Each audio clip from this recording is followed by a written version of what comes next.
Hello everyone.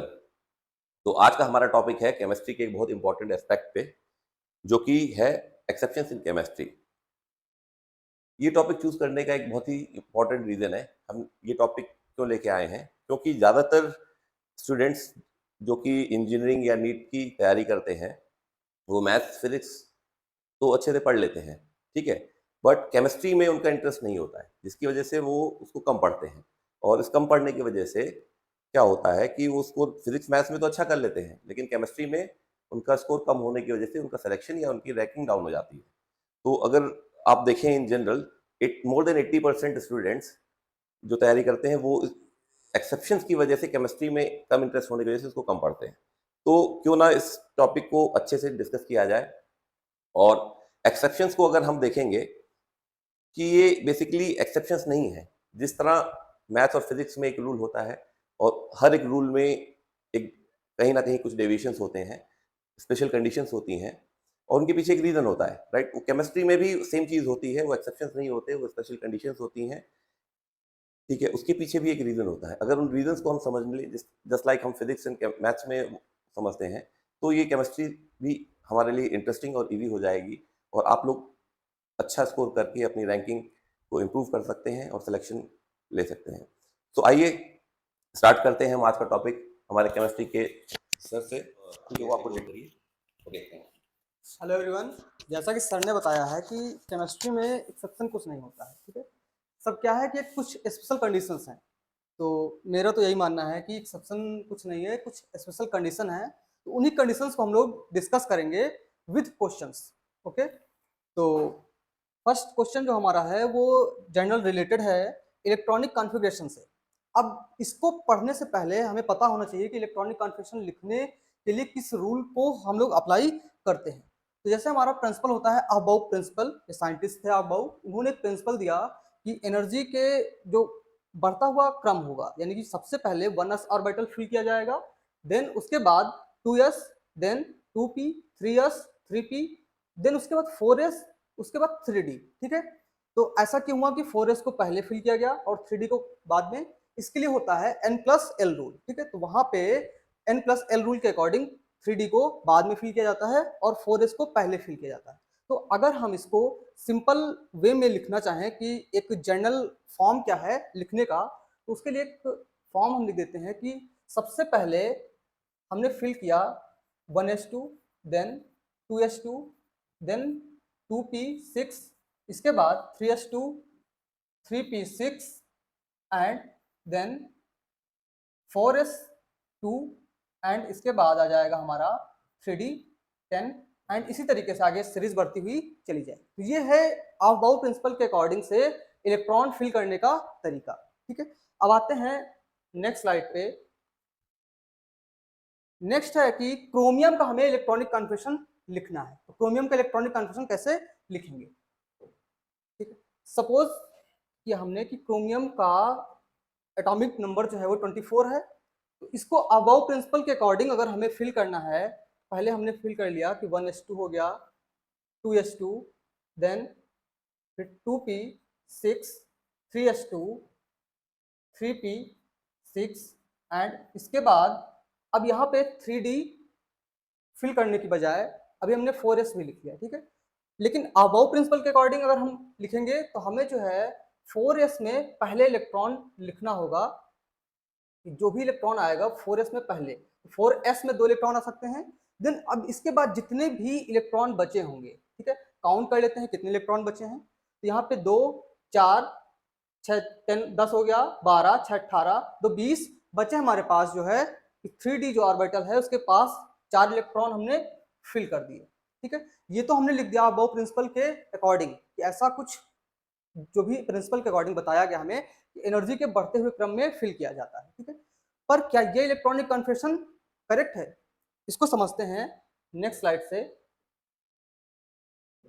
Next हमारा है कि यहाँ पे 3D सीरीज दी हुई है हमारी, 3D सीरीज दिया हुआ है। इस 3D सीरीज के एलिमेंट्स के जैसे कि scandium, titanium, vanadium, chromium, manganese, iron, cobalt, nickel, copper, zinc, ठीक है। 3D सीरीज दी हुई, इसका इलेक्ट्रॉनिक कॉन्फ़िगरेशन का आउटर इलेक्ट्रॉनिक कॉन्फ़िगरेशन लिखा हुआ है। पर यहाँ पे जैसे हम क्रोमियम पे पहुंचे हैं तो क्रोमियम पे होना क्या चाहिए था जनरली क्रोमियम पे होना चाहिए था कि 4s2 एंड 3d4। उसी तरीके से कॉपर के केस में होना चाहिए था 4s2 3d9, पर एक्चुअल में क्या है यहाँ पे 4s1 3d10 एंड यहाँ पे 4s1 3d5। ठीक है, अब यहाँ से मेरा क्वेश्चन अराइज होता है कि ऐसा हुआ क्यों होगा। ठीक है, उसको जो है समझते हैं।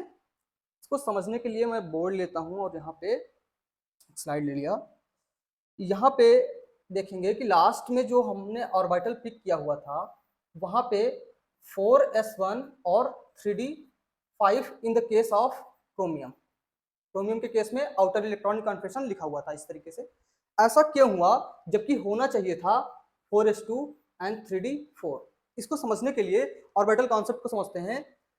अगर हम 4s ऑर्बिटल को बनाते हैं कि ये हमारा 4s ऑर्बिटल है और ये हमारा 3d ऑर्बिटल, ठीक है, 3d orbital and 4s orbital. जब हम अबाउ प्रिंसिपल की, ये हमारा है अबाउ प्रिंसिपल के अकॉर्डिंग, जब हम अबाउ प्रिंसिपल के अकॉर्डिंग इलेक्ट्रॉन को फिल करेंगे तब यहाँ पे हमने 2 इलेक्ट्रॉन को फिल कर दिया, यहाँ पे सिंगल 4 इलेक्ट्रॉन को हमने फिल किया। पर अभी ये क्या है कि एक ऑर्बिटल यहाँ पे खाली है। यहाँ से करेगा क्या कि जो आपका 4s ऑर्बिटल है, यहाँ से अगर एक इलेक्ट्रॉन इसको जो है 3d में मिल जाए तो 3d जो है हमारा हाफ फील्ड हो जाएगा और स्टेबलाइज हो जाएगा। ठीक है, तो जनरल हुआ क्या कि सिर्फ और सिर्फ क्रोमियम की स्टेबिलिटी को इंक्रीज करने के लिए यहाँ पे इलेक्ट्रॉन का ट्रांजिशन करा दिया गया है 4s to 3d। तो जो इलेक्ट्रॉनिक कॉन्फिगरेशन हमारा निकल के आया वो 4s में जो है एक इलेक्ट्रॉन हो गया और 3d में 5 इलेक्ट्रॉन हो गए। यहाँ पे क्रोमियम की स्टेबिलिटी जो है वो इंक्रीज हो जाएगी। ओके, यहाँ पे हो गया क्रोमियम हमारा जो है वो हाफ फील्ड, क्रोमियम का आउटर इलेक्ट्रॉनिक कॉन्फिगरेशन, यहाँ पे 4s भी हमारा हाफ फील्ड हो गया है और 3d भी हाफ फील्ड हो गया है, जिसकी वजह से जो है क्रोमियम की स्टेबिलिटी जो है वो बढ़ गई है। सेम केस ऐसे ही होता है हमारा कॉपर का केस। कॉपर के केस में दोनों ऑर्बिटल्स यहाँ पे जो 3d होगा वो फुल फील्ड हो जाएगा, 4s हमारा हाफ फील्ड रहेगा, तो उसकी स्टेबिलिटी बढ़ जाती है। ठीक है, अब आते हैं हम अपने नेक्स्ट क्वेश्चन पे। आइए समझते हैं एक्सेप्शन नंबर हमारा 2 जो कि रिलेटेड है एटॉमिक रेडियस से। जनरल जो रूल है पीरियोडिक टेबल का वो है कि left to right, periodic table में जब भी हम लेफ्ट टू राइट जाते हैं एटॉमिक साइज जो है वो डिक्रीज करता है। एटॉमिक साइज डिक्रीज करने का मतलब है कि रेडियस जो है वो हमारा डिक्रीज कर रही है। ठीक है, ऐसा होता क्या है कि डिक्रीज कर रही है? क्योंकि होता क्या है कि जब भी हम लेफ्ट टू राइट जाते हैं लिथियम से लेके नियॉन तक या पूरी पीरियोडिक टेबल में जब भी हम लेफ्ट टू राइट जाएंगे तो नंबर ऑफ इलेक्ट्रॉन इंक्रीज करते हैं, जिसकी वजह से इफेक्टिव न्यूक्लियर चार्ज इंक्रीज करता है, जिसकी वजह से रेडियस जो है वो छोटी हो जाती है।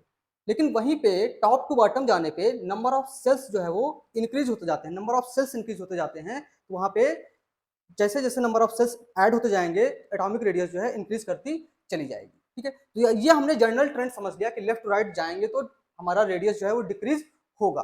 अब यहाँ पे हमारा नेक्स्ट क्वेश्चन है एक कि which element radius is bigger. तो जनरल जो हम लोगों ने पढ़ा हुआ है तो उसके अकॉर्डिंग आंसर जब करते हैं तो सबसे पहले आता है हमारा कार्बन, कार्बन के बाद nitrogen, then oxygen, then fluorine.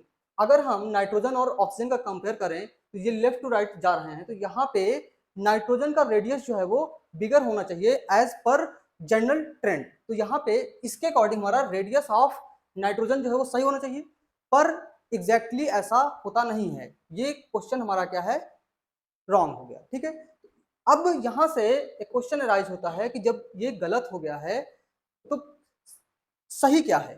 ठीक है, तो वाई ऑक्सीजन सही ये हो गया कि वाई, अब यहाँ पे वाई आ गया कि ऑक्सीजन की रेडियस बड़ी हो गई एज कंपेयर टू नाइट्रोजन। तो क्वेश्चन हमारा बन गया कि why oxygen radius being slightly greater than the nitrogen radius. ठीक है, इसको इस कॉन्सेप्ट को समझते हैं कि क्यों ऐसा हुआ होगा। सबसे पहले नाइट्रोजन और ऑक्सीजन दोनों का हम लोग इलेक्ट्रॉनिक कॉन्फिगरेशन लिख लेते हैं। जो हमारा नाइट्रोजन है एंड ऑक्सीजन है, नाइट्रोजन का एटॉमिक नंबर 7 हो गया और ऑक्सीजन का 8। इलेक्ट्रॉनिक कॉन्फिगरेशन लिखेंगे तो 1s2 2s2 एंड 2p3।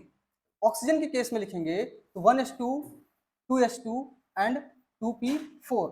दोनों के अगर आउटर मोस्ट सेल को कंपेयर किया जाए तो दोनों में एक में आया है p3 दोनों और दूसरे वाले में आया ऑक्सीजन के केस में आया है p4। तो यहाँ पे अगर हम ऑर्बिटल बनाते हैं px py एंड pz, तो नाइट्रोजन के केस में एक एक इलेक्ट्रॉन को फिल कर दिया हमने p3 में, और वहीं पे ऑक्सीजन के केस में जैसे ही px py ऑर्बिटल में इलेक्ट्रॉन को फिल करेंगे, एक एक इलेक्ट्रॉन तो आसानी से फिल हो गया, लेकिन जो चौथा इलेक्ट्रॉन यहाँ पे होगा वो इलेक्ट्रॉन को जैसे ही इसमें इंटर कराएंगे तो यहाँ पे क्या हो जाएगा कि इलेक्ट्रॉन इलेक्ट्रॉन के बीच में रिपल्सन हो जाएगा। जैसे ही चौथा इलेक्ट्रॉन हमने यहाँ पे इंटर कराने की कोशिश की तो इस इलेक्ट्रॉन और इस इलेक्ट्रॉन के बीच में क्या हुआ, इंटर इलेक्ट्रॉनिक रिपल्सन। अब इंटर इलेक्ट्रॉनिक रिपल्सन जैसे होगा तो क्या करेगा, अपनी रेडियस को इंक्रीज करने की कोशिश करेगा, तो जिस वजह से ऑक्सीजन की रेडियस जो है वो बढ़ जाती है एज कंपेयर टू नाइट्रोजन। ठीक है, तो आई होप ये आपको समझ में आया होगा। इसके बाद आते हैं हमारे नेक्स्ट जो एक्सेप्शन है, नेक्स्ट एक्सेप्शन पे आते हैं, एक्सेप्शन नंबर 3, जो कि रिलेटेड है आयनाइजेशन एनर्जी से। ठीक है, तो आयनाइजेशन एनर्जी से सबसे पहले आयनाइजेशन एनर्जी के बारे में समझते हैं कि आयनाइजेशन एनर्जी होता क्या है। फर्स्ट ऑफ ऑल कि आयनाइजेशन एनर्जी का मतलब है कि कोई भी एलिमेंट है हमारे पास, कोई भी गैसेस एलिमेंट है, उसको आयनिक फॉर्म में कन्वर्ट करेंगे। आयनिक फॉर्म में कन्वर्ट कब कर सकते हैं, या तो वहां से इलेक्ट्रॉन को निकाले या फिर इलेक्ट्रॉन को ऐड करें। अगर इलेक्ट्रॉन को निकालेंगे तो पॉजिटिव आयन बनेगा, कैटायन बन जाएगा, और इलेक्ट्रॉन को ऐड करेंगे तो निगेटिव आयन बन जाएगा। अब पीरियड की बात करते हैं या ग्रुप की बात करते हैं, तो यहाँ पे क्या हो रहा है कि जैसे सभी हमने एक यहाँ पे रूल भी हम लोग सेट करते हैं, आयनाइजेशन एनर्जी यहाँ पे दिख रहा है कि लेफ्ट टू राइट जा रहे हैं, तो आयनाइजेशन एनर्जी इंक्रीज कर रही है। ठीक है, अब रेडियस की बात करते हैं कि रेडियस क्या था हमारा, लेफ्ट टू राइट जा रहे थे तो रेडियस जो है वो डिक्रीज कर रही थी। तो आयनाइजेशन एनर्जी अगर देखा जाए तो ये इनवर्सली प्रोपोर्शनल हो गया हमारे साइज के। ठीक है, साइज घट रहा था, आयनाइजेशन एनर्जी बढ़ रही थी। अगर इसी रूल को फॉलो करवाएं सारे एलिमेंट्स पे, क्या ये फॉलो करेगा, एक जनरल ट्रेंड हमारा बन गया है। अब समझते हैं कि टॉप टू बॉटम जाने पे होता क्या है। टॉप टू बॉटम जाने पे नंबर ऑफ सेल्स जो है बढ़ेंगी, जैसे जैसे नंबर ऑफ सेल्स बढ़ती जाएंगी वैसे वैसे एटॉमिक साइज जो है बढ़ता जाएगा। एटॉमिक साइज बढ़ता जाएगा तो आयनाइजेशन एनर्जी जो है वो घटती जाएगी। यानी कि जैसे टॉप टू बॉटम जा रहे हैं हम लोग, आयनाइजेशन एनर्जी क्या हो रही है, डिक्रीज करती जा रही है। ठीक है, ये तो हो गया हमारा जनरल कॉन्सेप्ट जो कि पीरियोडिक टेबल से हमें समझ में आया। ठीक है, अब इसके बाद आते हैं कि क्वेश्चन क्वेश्चन ये उठता है कि अगर पीरियोडिक टेबल में हम लोग बात करें कि जो भी हमारा लिथियम से लेके नियॉन तक जाए, लिथियम से नियॉन तक जाएं, तो यहाँ पे जनरल ट्रेंड क्या होना चाहिए कि एटॉमिक रेडियस जो है लिथियम से लेके नियॉन तक घट रही है, तो आयनाइजेशन एनर्जी क्या होनी चाहिए, घटनी चाहिए। ठीक है, तो रेडियस जो है घटनी चाहिए तो आयनाइजेशन एनर्जी जो है वो बढ़नी चाहिए। तो आयनाइजेशन एनर्जी बढ़नी चाहिए तो जनरल ट्रेंड अगर देखें हम लोग यहाँ पे, सबसे नीचे जो है वो लिथियम होना चाहिए, then beryllium, boron, carbon, nitrogen, oxygen, fluorine and then neon, कुछ इस तरीके से होना चाहिए था। पर देखा ये तो क्या है कि एक्सपेक्ट कर रहे हैं कि ग्राफ में ऐसा कुछ होना चाहिए था अकॉर्डिंग टू जनरल ट्रेंड जो हमने अभी पीरियोडिक टेबल से समझा है। बट जो एक्चुअल ट्रेंड होता है वो कुछ इस तरीके से होता है। अगर यहाँ पे हम लोग लिथियम से नियॉन का ट्रेंड देखें, लिथियम से लेके नियॉन का ट्रेंड देखें, तो लिथियम से बेरिलियम तक तो बढ़ा हुआ है, पर बोरान का कम हो गया, देन कार्बन का बढ़ गया, नाइट्रोजन का बढ़ गया, देन फिर ऑक्सीजन का जो है वो कम हो गया है। तो एक्सेप्शन यहाँ पे ये आया कि होना क्या चाहिए था कि स्ट्रेट लाइन में सारे होने चाहिए थे, बढ़ना चाहिए था, पर यहाँ पे ये ऑक्सीजन का घट क्यों गया है। ठीक है, तो इसको जो है समझते हैं। अभी हम लोगों ने एक कॉन्सेप्ट पढ़ा हुआ है जस्ट कि ऑक्सीजन की एटॉमिक रेडियस जो है वो बढ़ गई थी, जैसे जब हम लोगों ने एक्सेप्शन पढ़ा था एटॉमिक रेडियस का, वहां पे क्या हुआ था कि यहाँ पे P4 में इलेक्ट्रॉन आएगा, ऑक्सीजन के केस में P4 में जो इलेक्ट्रॉन आएगा, ठीक है, ये क्या करेगा, जो आपका px ऑर्बिटल होगा, px ऑर्बिटल के बीच में इलेक्ट्रॉन इलेक्ट्रॉन के बीच में रिपल्सन होगा, जिसकी वजह से ऑक्सीजन की रेडियस बढ़ गई थी as compared to nitrogen. General अभी हमने समझा हुआ है कि जिसकी रेडियस जो है ज्यादा रहेगी उसकी आयनाइजेशन एनर्जी कम हो जाएगी, तो यहाँ पे उस वजह से ऑक्सीजन की एनर्जी जो है वो कम हो गई है। ठीक है, और नाइट्रोजन की, हमारी नाइट्रोजन क्या है, उसकी रेडियस कम हो गई है एज कंपेयर टू ऑक्सीजन, जिसकी वजह से नाइट्रोजन का आयनाइजेशन एनर्जी जो है ऑक्सीजन के कंपेयर में बढ़ गया। वही सेम रूल फॉलो कर रहा है यहाँ पे बेरिलियम एंड बोरॉन। तो बोरॉन के केस में क्या हो जाएगा कि यहाँ पे भी ये हाफ फील्ड हो जाएगा और ये जो है हमारा जो है एक इलेक्ट्रॉन एक्स्ट्रा आ जाएगा, जिसकी वजह से उसकी रेडियस बढ़ जाएगी। रेडियस बढ़ने की वजह से आयनाइजेशन एनर्जी घट जाएगी और इसके केस में आयनाइजेशन एनर्जी जो है बेरिलियम केस में बढ़ जाएगी। ठीक है, तो ये कॉन्सेप्ट समझ में आया होगा बिल्कुल एज इट इज, जैसे हमने अभी एटॉमिक रेडियस का समझा था। तो और एटॉमिक रेडियस से हम लोगों ने अभी एक जनरल ट्रेंड बना लिया था कि आयनाइजेशन एनर्जी जो है वो इनवर्सली प्रोपोर्शनल हो जाती है हमारे रेडियस की। ओके, तो आई होप ये समझ में आया होगा।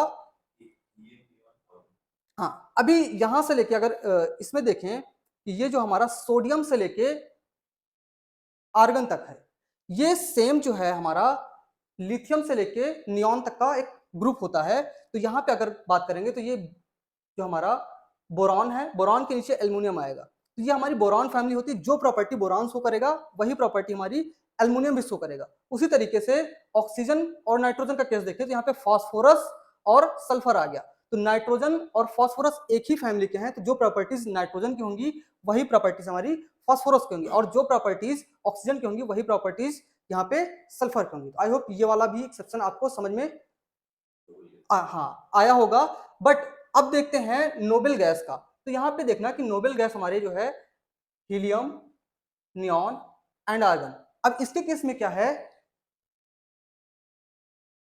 यहाँ पे आयनाइजेशन एनर्जी की जो पीक है वो सबसे हायर है, क्योंकि यहाँ पे क्या हुआ है, फुल फील्ड कॉन्फिगरेशन है नोबेल गैसेस का।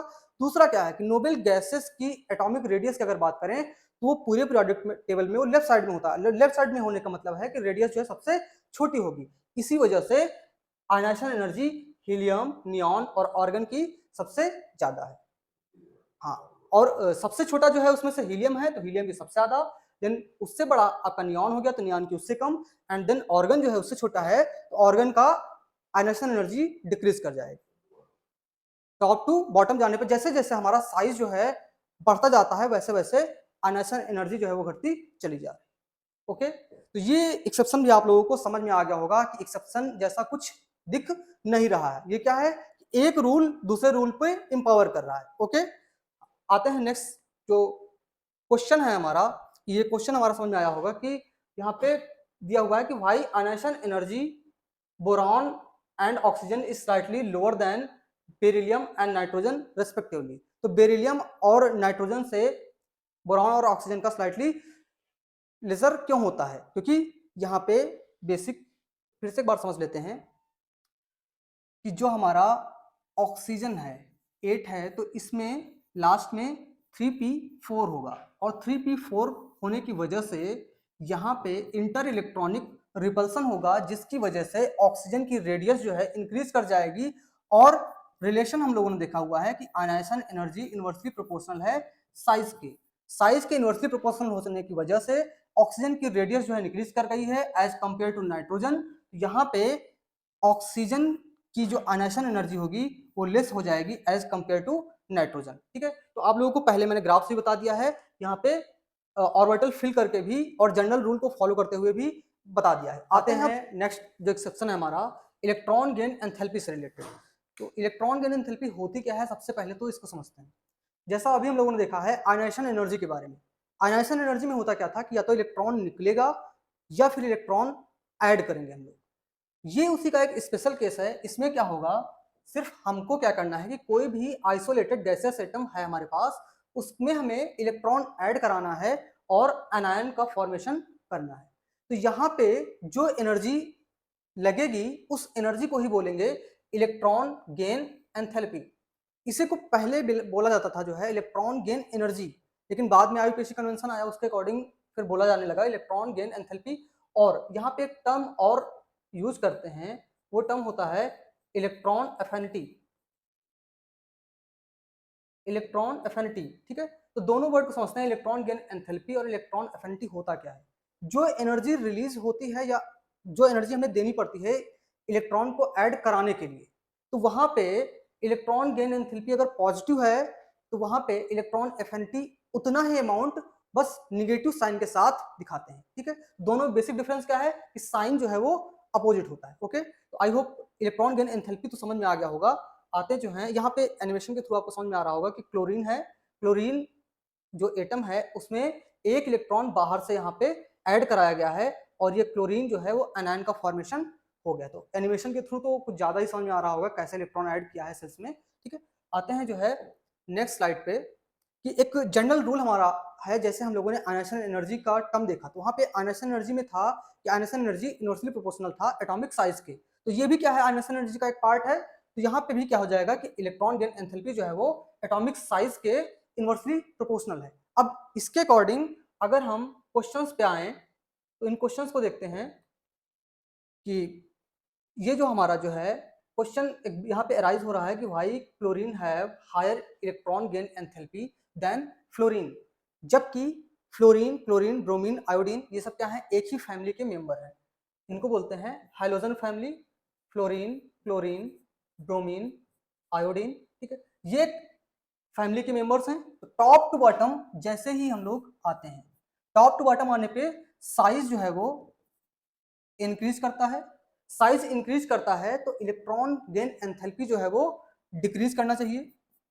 इलेक्ट्रॉन गेन एंथैल्पी जो है वो डिक्रीज करना चाहिए। बट यहाँ पे डेटा दिया हुआ है, इस डेटा में हम लोग देख रहे हैं कि फ्लोरीन का 333 है, उसके बाद 348 क्लोरीन का हो गया, देन 324। तो यहाँ पे दोनों में अगर ग्राफ के थ्रू देखें तो यहाँ पे फ्लोरीन और क्लोरीन के बीच में कुछ चेंजेस देखने को मिला। होना क्या चाहिए था, या तो फ्लोरीन का ज्यादा होता या क्लोरीन का कम होता। दोनों में से किसी एक को, या तो फ्लोरीन का ज्यादा होना चाहिए था इलेक्ट्रॉन गेन एंथैल्पी, या फिर क्लोरीन का फ्लोरीन से कम हो जाता एज पर स्टैंडर्ड रूल जो हमारा ट्रेंड था, ठीक है। पर अब यहाँ पे जो हमारा क्वेश्चन अराइज हुआ है कि क्लोरीन का इलेक्ट्रॉन गेन एंथैल्पी जो है फ्लोरीन से ज्यादा क्या हुआ है, इसको जो है समझते हैं। इसको समझने के लिए आते हैं बोर्ड पे। बोर्ड पे जैसे हमने पहले से ही लिख के रखा हुआ है कि जो हमारा फ्लोरीन होता है, फ्लोरीन का इलेक्ट्रॉनिक कन्फर्मेशन लिख दिया है कि 1s2 2s2 2p5 हो गया। उसी तरीके से क्लोरीन का भी, तो आउटर मोस्ट अगर इलेक्ट्रॉनिक कन्फर्मेशन की बात करें तो NH2 NP5 फॉर्म में तो दोनों है, NH2 NP5 है। बट जैसे ही फ्लोरीन और क्लोरीन के केस में आते हैं तो यहाँ पे नंबर ऑफ सेल्स इंक्रीज करते हैं। उसको थोड़ा सा समझते हैं इधर। ये हमारा न्यूक्लियस है, उसके बाद यहाँ पे 1s ऑर्बिटल होगा, और इसके बाद यहाँ पे 2s 2p ऑर्बिटल होगा, then 3s 3p and 3d orbital होगा। सबसे फर्स्ट ऑर्बिटल में सिर्फ और सिर्फ 2 इलेक्ट्रॉन को फिल कर सकते हैं, सेकंड में 8 इलेक्ट्रॉन को फिल कर सकते हैं, एंड थर्ड वाले में 18 इलेक्ट्रॉन को हम यहाँ पे फिल कर सकते हैं। अब क्लोरीन का केस क्या है, वो हमारा थर्ड कैटेगरी में आता है। इसमें क्या है, 3d ऑर्बिटल भी आ गया है। फ्लोरीन के केस में एक्स्ट्रा कोई भी d ऑर्बिटल नहीं है। अब यहां से क्या करेगा फ्लोरीन, अपने जो है यहाँ पे जो एक्स्ट्रा ऑर्बिटल हैं, खाली ऑर्बिटल है, वहां पे इलेक्ट्रॉन को आसानी से एक्सेप्ट कर लेगा। जब इलेक्ट्रॉन को आसानी से एक्सेप्ट कर लेगा तो इलेक्ट्रॉन गेन एंथैल्पी, अब यहाँ पे क्या हो जाएगा कि इलेक्ट्रॉन गेन एंथैल्पी जो है क्लोरीन की बढ़ जाएगी, कि ज्यादा से ज्यादा इलेक्ट्रॉन जो है वो एक्सेप्ट कर पा रहा है, ठीक है। तो और वहीं पे फ्लोरीन के केस में, जब फ्लोरीन का केस हम लोग देखते हैं तो कोई भी यहाँ पे इम्प्टी ऑर्बिटल, अगर इम्प्टी ऑर्बिटल की बात करें तो यहाँ पे इम्प्टी ऑर्बिटल नहीं है। तो फ्लोरीन के केस में जब इम्प्टी ऑर्बिटल नहीं है तो वो एक्स्ट्रा इलेक्ट्रॉन को एक्सेप्ट नहीं कर सकता है, और इसके पास 3d ऑर्बिटल है। अब p ऑर्बिटल की अगर बात करें तो p ऑर्बिटल जितने इलेक्ट्रॉन ये एक्सेप्ट कर सकता है उतने ही इलेक्ट्रॉन 3p भी एक्सेप्ट कर सकता है। तो यहाँ पे दोनों का कंपैरिजन सेम आ रहा है, पर यहाँ पे क्या हो रहा है कि 3d ऑर्बिटल एक्स्ट्रा ऑर्बिटल आ गया, जहाँ पे और एक्स्ट्रा इलेक्ट्रॉन को ये एक्सेप्ट कर सकता है, ठीक है। तो ये समझ में आया होगा। अब यहाँ से देखते हैं कि करेक्ट ऑर्डर क्या होगा। तो जो करेक्ट ऑर्डर होगा वो क्या हो जाएगा हमारा कि क्लोरीन का जो है वो सबसे ज्यादा होना चाहिए, देन फ्लोरीन का, उसके बाद सारा जो है डाटा जैसे जैसे दिया हुआ है उस तरीके से। तो नेक्स्ट स्लाइड पे आते हैं। तो जो हमारा करेक्ट ऑर्डर हो जाएगा उस ऑर्डर के अकॉर्डिंग बात करें अगर, तो क्लोरीन जो है हमारा, उसका जो है सबसे ज्यादा इलेक्ट्रॉन गेन एंथैल्पी हो गया, देन फ्लोरीन, देन उसके बाद bromine and then iodine. Okay, तो यही हमारा जो है वो करेक्ट ऑर्डर हो गया है इलेक्ट्रॉन गेन एंथैल्पी का। ओके, तो आई होप आप सबको ये सब समझ में आया होगा। और जो एक मिस कॉन्सेप्ट चल रहा है कि एक्सेप्शन का, तो वो आपके अंदर से एक्सेप्शन का डर जो है वो बाहर निकला होगा कि कोई भी एक्सेप्शन नहीं है, ये क्या है, सिर्फ और सिर्फ ये एक एडिशनल रूल हैं जो फॉलो करवाने हैं। ओके, तो आई होप ये वीडियो आपको पसंद आएगा। Thank you. तो गाइज आपने देखा हमारे केमिस्ट्री सर ने कितने अच्छे तरीके से आपको ये एक्सेप्शंस एक्सप्लेन किए। पहले प्रिंसिपल एक्सप्लेन किया, फिर उसमें क्या डिविजन्स है वो एक्सप्लेन किया, फिर क्या गलती नॉर्मली बच्चे कर देते हैं इन एक्सेप्शंस के क्वेश्चंस को डील करने में जब वो कॉम्पिटेटिव एग्जाम से पूछे जाते हैं। और यही रीज़न है कि एग्जामिनर हमेशा ये एक्सेप्शन से ही क्वेश्चन उठाता है। आप कोई भी कॉम्पिटिशन एग्जाम ले लीजिए, चाहे एनडीए का, चाहे जेई नीट का, आपको ये एक्सेप्शन ज़्यादा मिलेंगे उन क्वेश्चंस में। ठीक है? तो आगे बढ़ते हुए हम देखते हैं कि इन एक्सेप्शंस को जब हम डिस्कस करेंगे अपने बैचेज़ में, कोर्सेज़ में, ठीक है? तो और डिटेल में डिस्कस करेंगे और उन बैचेज़ में जॉइन करने के लिए आप कहाँ से आ सकते हैं, राइट? तो वो आपको हम दिखाते हैं। ये हमारी वेबसाइट है, ठीक है? इस वेबसाइट के थ्रू आप इज़िली हमारे बैचेज़ को एक्सेस कर सकते हैं। ये कोर्सेज़ दिए हुए हैं। यहाँ पे सारे कोर्स लिस्ट हैं, class 11th and 12th physics, chemistry, maths के, जैसा आप देख सकते हैं, ठीक है? ये प्राइस हमने रखा है एक नेग्लिजिबल सा प्राइस, और ये नेग्लिजिबल मैं इसलिए कह रहा हूँ, ये 199 पर मंथ है क्योंकि ये लिमिटेड बैचेज़ है। इसमें आप इस बैच में आपके नंबर ऑफ स्टूडेंट्स बहुत लिमिटेड रहेंगे, और इसका रीज़न ये है ताकि आप हमसे इंटरेक्ट कर सकें। हमारी क्लास में ये कोई रिकॉर्डेड क्लास नहीं होगी या कोई रिकॉर्डिंग वीडियो नहीं होगी। यहाँ पे आप डायरेक्ट क्वेश्चंस Q&A सेशन में क्लास के एंड में पूछ सकते हैं टीचर से डायरेक्टली, ठीक? तो आइए देखते हैं कि इन बैचेज़ में आपको इस 199 पर मंथ में मिलेगा क्या? सपोज़ करिए हम जाते हैं केमिस्ट्री के बैच में, जैसा कि हमने अभी केमिस्ट्री में देखा, राइट? तो ये बैच की टाइमिंग्स आपको यहाँ दिख रही हैं। इस टाइमिंग में तो आप अपने शेड्यूल को उसी हिसाब से प्लान कर सकते हैं। फिर ये किस-किस दिन होगा, कितने ड्यूरेशन का है, ठीक है? आपको क्या-क्या इसमें मिलेंगे बैचेज़ में, आप यहाँ से सब देख सकते हैं, राइट? इसके बाद में कुछ डेमो वीडियोज़ डाले हैं पुराने हमने, ठीक है? बट अभी हमारे वीडियो सेटअप्स थोड़े इम्प्रूव हुए हैं पहले के कंपैरिज़न में। इसको आप यहाँ से सिंपली जस्ट जॉइन बैच कर सकते हैं, राइट? जैसे ही आप बैच जॉइन करेंगे, ये आपकी बैच की लिस्टिंग आ जाएगी, आपने जो-जो भी बैच जॉइन किए होंगे, राइट? तो सपोज़ करिए अभी हमने केमिस्ट्री का क्लास 11th का बैच जॉइन किया, तो आपको जैसे ही अपने बैच में जाएँगे, ये स्टूडेंट पोर्टल है, तो आपको ये लेफ्ट साइड में बैच के लेफ्ट में आपको ये सब चीज़ें मिलेंगी, ठीक है? ये आपका ओवरव्यू, आपका बैच क्या है, ठीक है? आपके study materials, attendance, performance, announcement, ये आपका डैशबोर्ड रहेगा ओवरव्यू का। यहाँ पे आप लाइव क्लासेस देख सकते हैं, यहाँ पे आप जो भी टेस्ट अ, देंगे, यहाँ पे ऑनलाइन टेस्ट हमारे ऑलरेडी पोर्टल पे हैं, तो उसकी लिस्टिंग यहाँ पे आएगी। स्टडी मटेरियल्स आपको यहाँ से मिल सकते हैं डायरेक्टली एक्सेस। देन असाइनमेंट्स आपको हर एक चैप्टर के एंड में आपको असाइनमेंट्स मिलेंगे, प्रैक्टिस पेपर्स मिलेंगे, डेली प्रैक्टिस पेपर्स डीपीपीज के फॉर्म में। देन आप अपना ऑटोमेटेड जो हमारे टेस्ट लाइब्रेरी में आपको टेस्ट मिलेंगे चैप्टर वाइज, वो आप जब टेस्ट देंगे तो आपका परफॉर्मेंस यहाँ पे इंडिकेट होगा। आप अपना खुद परफॉर्मेंस देख सकते हैं और आप उस टेस्ट को दोबारा रीअटेम्प्ट कर सकते हैं तब तक जब तक आपके सारे क्वेश्चन सही ना हो जाए, ठीक है? कोई भी अनाउंसमेंट होगी, कोई क्लास में डिले है या हॉलीडे है या कोई भी ऑल ऑफ सडन इन्फॉर्मेशन है, तो आपको अनाउंसमेंट्स में मिल जाएगी।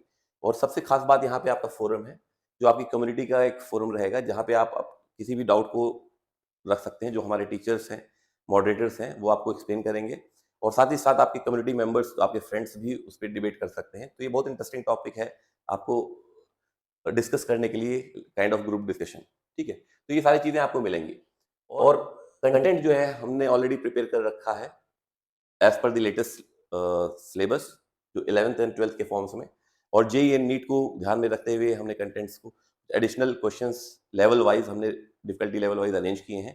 प्रीवियस ईयर क्वेश्चंस भी हमने रखे हैं, ठीक है? तो फॉर एग्जांपल क्लास 11th में हमने ऑलरेडी ये सब चैप्टर्स कवर कर रखे हैं, जिसके आपको मल्टीपल पीपीटीज मिल जाएंगी, ठीक है? अभी हम आते हैं, जैसे सपोज करिए हाइड्रो एस ब्लॉक एलिमेंट्स पे, राइट? एस ब्लॉक एलिमेंट्स में आप देख सकते हैं कि जो हम हमारी जो बैचेस होंगी, जो उसमें क्लासेस होंगी, वो किस टाइप की होंगी। प्रीवियस ईयर क्वेश्चन है जो आपके जेईई नीट या किसी भी कॉम्पिटिशन्स में आए हैं, राइट? उनका उनका एक इंट्रोडक्शन लेवल पे पीपीटीज होंगी, जिसमें आपको एक बेसिक्स समझाया जाएगा। Easy to hard, medium and then hard level पे हम प्रोसीड करेंगे। तो बेसिक्स आपको इंट्रोडक्शन में समझाया जाएगा, उसके बाद हम उससे रिलेटेड क्वेश्चंस उठाएंगे, ठीक है? ऑब्जेक्टिव टाइप क्वेश्चंस, इसको आप सॉल्व कराएंगे। सारे टॉपिक्स इसमें कवर होंगे, एंड उसके साथ में फिर हम level 1, level 2, level 3 type objective questions यहाँ पे कराएंगे, and then previous year questions of the competitive exams. तो ये इस फॉर्मेट में हमारे बैचेस टीचर्स आपको पढ़ाएंगे, और ये सारे physics, chemistry, maths 11th 12th, और उन बच्चों के लिए जो 11th में है और जेईई नीट उनका एम है, या 12th में है जो इस साल जेईई नीट अपीयर करेंगे, उन सब के लिए ये बैचेस बहुत यूजफुल होने वाले हैं। और हमारा फोकस हमेशा उन चीज़ों पे रहेगा जो हमारा पढ़ाने का स्टाइल, वो हमारा पैटर्न ऐसा रहेगा कि आपको ईज़ी से ईज़ी वे में चीज़ों को समझाया जाए, with logic, with proper reasoning. और हमारे टीचर्स का खास फोकस भी इसी चीज़ पे है कि आपको कितना समझ में आ रहा है। इसीलिए हम क्लासेस को इंटरैक्टिव रखना चाहते हैं, रेगुलर पीरियोडिक टेस्ट्स कंडक्ट करवाना चाहते हैं और उसका परफॉर्मेंस आप और आपके पेरेंट्स खुद लाइव हमारे पोर्टल पे देख सकते हैं।